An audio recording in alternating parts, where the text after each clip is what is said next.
Hello friends, welcome to EPG Pathshala. I am Poonam Chawla, an assistant professor with Maharaja Agrasen Institute of Management Studies in Rohini.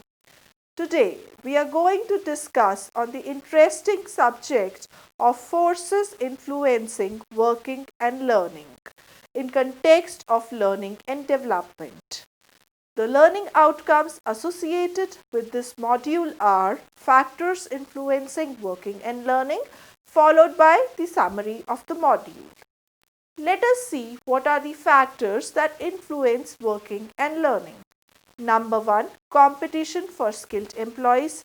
Second, attracting and retaining employees becomes a challenge. Funding for employee training and development, less job security, limited opportunities for advancement, talent management, and new technology. High performance models of work systems, the changing demographics, diversity of workforce, increased value placed on intangible assets and human capital, globalization issues, generational differences, economic cycles, focus on links to business strategy, customer service and quality emphasis, employee engagement, change, and continuous learning. Let us discuss the first part, competition for skilled employees.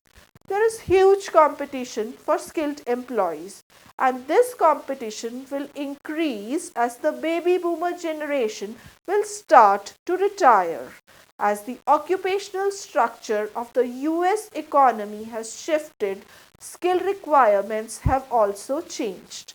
The demand for specific skills has been replaced by a need for cognitive skills, mathematical and verbal reasoning ability, and interpersonal skills which are concerned with working in teams or to interact with customers in a service economy. For example, these service customers could include your patients, your students, your vendors, your suppliers. Interpersonal skills are very important because in the service oriented economy, employees must take responsibility for the final product or service. Variety and customization require employees to be creative and good problem solvers. Continuous innovation requires the ability to learn. Attracting and retaining employees has become a challenge. As competition is increasing for employees, attracting and retaining employees has become a strong challenge. To ensure that your organization remains a desirable place to work, it is necessary that employers provide learning opportunities and environment to the employees. Another important factor for development is that one should be able to use one's own skills and abilities on the job. This will help individuals in promotion and career advancement. Today, attracting and retaining an employee is a challenge as each sector has specific requirements. For example, childcare workforce is critical to provide high quality of childcare that benefits children's early development and learning.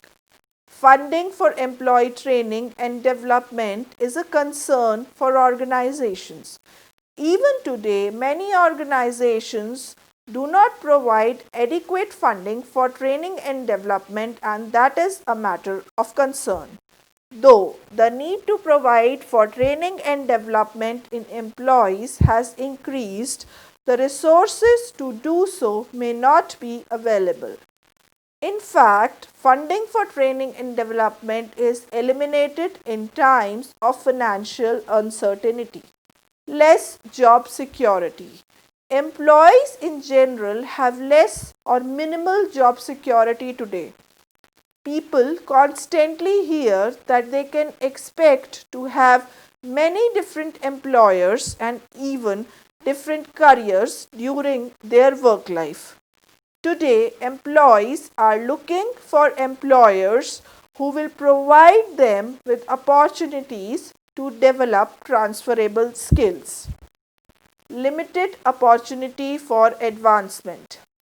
Most organizations generally have a flat organizational structure. This means that there is little room for promotion.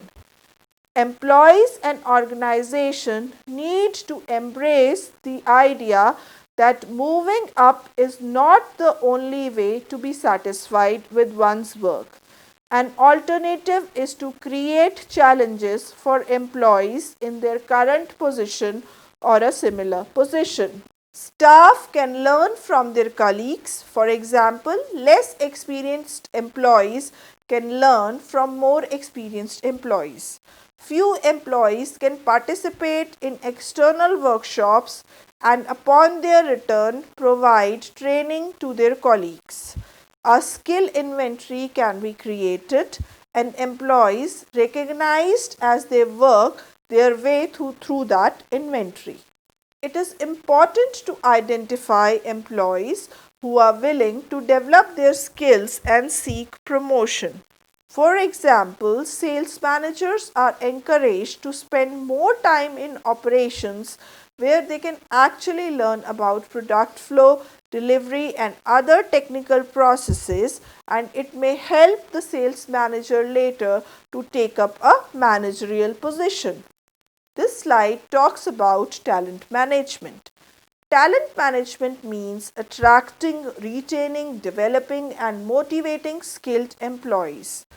Talent management is becoming important because of the changes in demand for jobs, skills, requirement, the anticipated retirement of the baby boomer generation, and the need to develop managerial talent with leadership skills. The results of surveys suggest that opportunities for career growth, learning and development, and the performance of exciting and challenging work are some of the most important factors in determining employee engagement and commitment to their present job or employer. New technology that involves the internet, e-commerce, reduced costs of working through new technology, and alternative work arrangements which is supported by the internet. Internet is a global collection of computer networks that allow users to exchange data and information. Internet has also created a new business model of e-commerce in which business transactions and relationships can be conducted electronically. Use of internet has led to reduced costs and has changed the method of delivery of training, making training more realistic and giving employees the opportunity to choose where and when they will train themselves. Technology also have companies use alternative work arrangements, for example telecommuting. A key training issue with alternative work arrangements is to prepare managers and employees to coordinate their efforts so that such work arrangements do not interfere with customer service or product quality. High performance models of work systems. Work teams involve employees with various skills who interact to assemble a product or a service. Cross training here refers to training employees in a wide range of skills so that they can fill any of the roles needed to be performed on the team. New technology has brought changes in skill requirement and work rules. For example, we use robots and computers to automate the manufacturing process. Today, the technology allows the production of different products simply by reprogramming the computer. As a result, Laborer, material handler, operator, assembler, and maintenance jobs may be merged into one position. Technology-based manufacturing requires employees to monitor equipment and troubleshoot problems with sophisticated equipment, share information with other employees, and understand the relationships among all components of the manufacturing process. Through technology, the information needed to improve customer service and product quality becomes more accessible to employees. This means that employees are expected to take more responsibility for satisfying the customer and determining how they perform their jobs. Work teams incorporate employees with variety of skills who interact to assemble a product or service. Cross training refers to training of employees in a number of skills.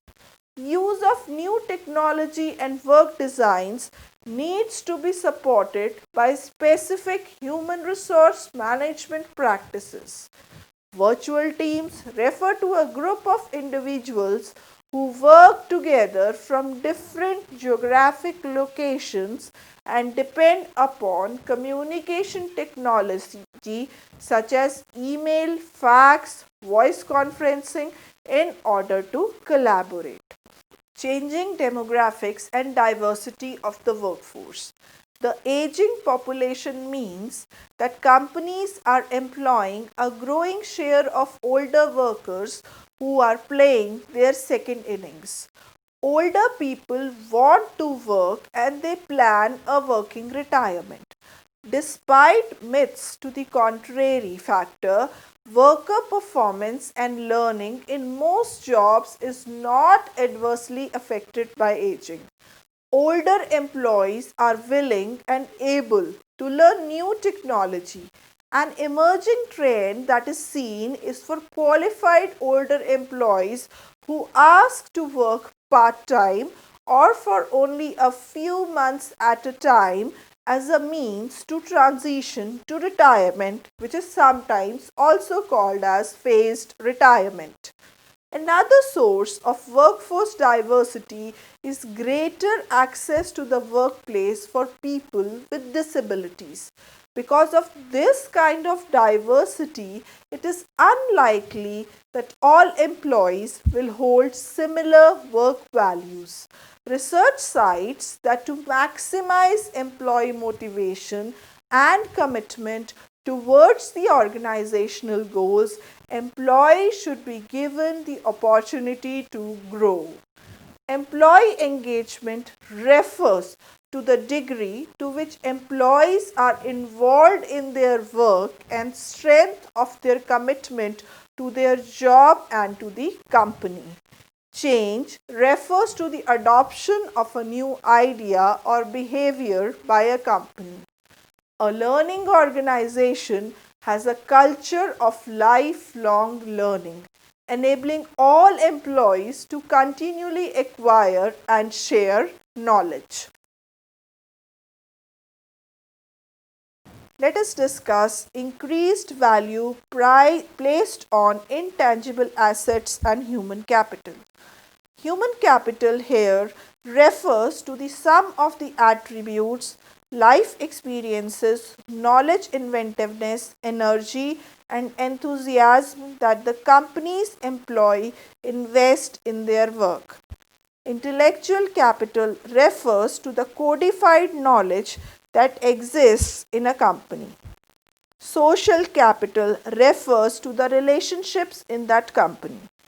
Customer capital refers to the value of relationships with persons or other organizations outside the company for accomplishing the goals of the organization. The value of intangible assets and human capital has three important implications. First, it has the focus on knowledge worker, and secondly, employee engagement. followed by an increased emphasis on adapting to change and continuous learning. Knowledge workers are employees who contribute to the company not through manual labor but through what they know, perhaps about customers or a specialized body of knowledge. Globalization issue. Every business must be prepared to deal with the global economy. Global business expansion has been made easier by technology. The internet allows the data to exchange. Companies provide cross cultural training to their global employees and their families, which prepare them to understand the culture and norms of the country to which they are being relocated and assist in their return to their home country once the assignment is finished. Some companies develop a leadership team to learn about the needs and the culture of the foreign countries, while at the same time providing valuable community services. Few organizations provide extensive coaching and assessment of managerial potential and provide regular feedback to keep employees focused on the things.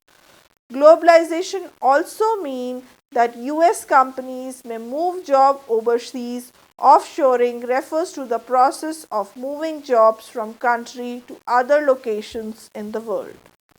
It is eminent to mention here that globalization is not limited to any particular sector of the economy, product, or company size.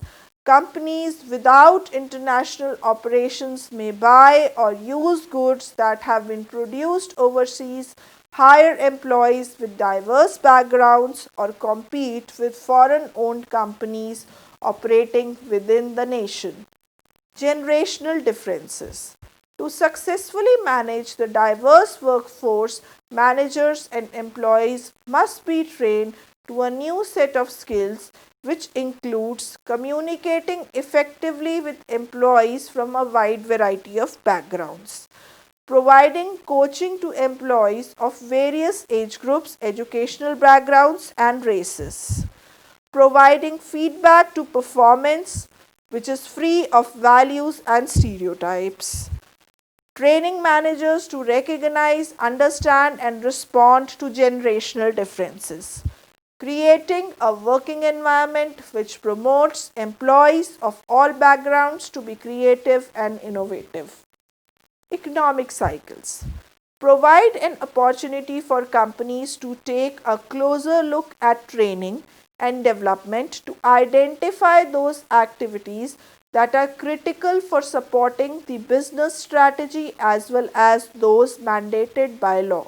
The poor economy means more companies are downsizing their workforce, delaying plans for new operations and growth, and revising training and development and human resource budgets to cut unnecessary programs and costs. For example, in January 2009, more than 70,000 job cuts were announced, which impacted the employees from Pfizer, Texas Instruments, Home Depot, General Motors, so on and so forth. And newly retired employees are now returning to work out of necessity because of losses affecting their retirement assets. One estimate is that companies plan to cut their training budgets over 10% at the time of economic crisis. However, such economic times also provide an opportunity for organizations to take a closer look at training and development and identify those activities which are critical for supporting the business strategy of the company. They should provide an opportunity for companies to take a closer look at training and development to identify those activities that are critical to supporting the business strategy as well as those mandated by law. Focus on links to business strategy. Managers are begging to align training and development as a means to support companies' business strategy. So, it is necessary that intangible assets and human capital play an important role in an organization's competitiveness. Managers are laying on the importance of training and development as a means to support a company's objective, that is, the plans for meeting broad goals such as profitability, market share, and quality. Customer service and quality emphasis. Total quality management is a company wide effort to continuously improve the way people, machines, and systems accomplish work. The Malcolm Baldrige National Quality Award standards were established to emphasize and recognize high quality and publicize strategies and expectations for quality. The ISO 9000 standards were developed by the International Organization for Standardization. These standards have been adopted as the national quality standards in nearly 100 countries. They are used in manufacturing, processing, servicing, printing, forestry, electronics, steel, computing, legal services, and financial services. Many companies are also using the Six Sigma process for monitoring and improving quality. Six Sigma is a process of measuring, analyzing, improving, and then controlling processes once they have been brought within the narrow Six Sigma quality tolerances or standards. Training is an important component of the process. Lean thinking involves doing more with less efforts, equipments, space, and time, but providing customers with what they need and want. ISO 10015 is a quality management tool designed to ensure that training is linked to companies' needs and performance. Employee engagement. To benefit from employees' knowledge requires a management style that focuses on engaging employees. Employee engagement refers to the extent to which employees are fully involved in their work and the strength of their commitment to their job and company. Employees who are engaged in their work and committed to their organization give these companies a competitive advantage, including higher productivity, better customer service, and lower turnover. Although the type of questions asked in these surveys vary from firm to firm, research suggests that questions generally measure the themes such as pride in the company, satisfaction with the job, prospects for future growth, and opportunity to perform challenging work. You will probably realize employee engagement is influenced by human resource management practices, including training and development. A survey of senior level human resource and learning professionals conducted by ASTD found that over 50% reported engagement, and it was affected by the frequency, quality, and number of workplace learning opportunities. Training and development gives employees an opportunity for personal growth. Companies measure employees' engagement levels with attitude or opinion surveys using training delivery methods that provide employees with the flexibility to manage their personal learning while balancing other work and non-work responsibilities such as online learning helps build employees' commitment to the organization. Change and continuous learning. Apart from acquiring and retaining knowledge workers, companies should be able to adapt to change. Change here refers to the adoption of a new idea or behavior by a company. Technological advancement, changes in the workforce, government regulations, globalization, and new competitors are the factors that require organizations to change. Change, I must say, is inevitable. in organizations as products, companies, and entire industries are now experiencing shorter life cycles. A changing environment means that all employees follow the philosophy of learning. Now, a learning organization incorporates the culture of lifelong learning, enabling all employees to continuously acquire and share knowledge. Managers take an active role in identifying training needs and helping to ensure that employees use training in their work. Employees are encouraged to share knowledge information with other employees and peers across the company using email and internet. For a learning organization to be successful, teams of employees must collaborate to meet consumer needs. Managers need to empower employees to make decisions. That means they should delegate. This allows the company to continuously experiment and improve. As more companies become knowledge based, they promote and capture learning at the employee, team, and company level. An example is Buckman Laboratories, which is known for its knowledge management practices. Buckman Labs develop and market specialty chemicals.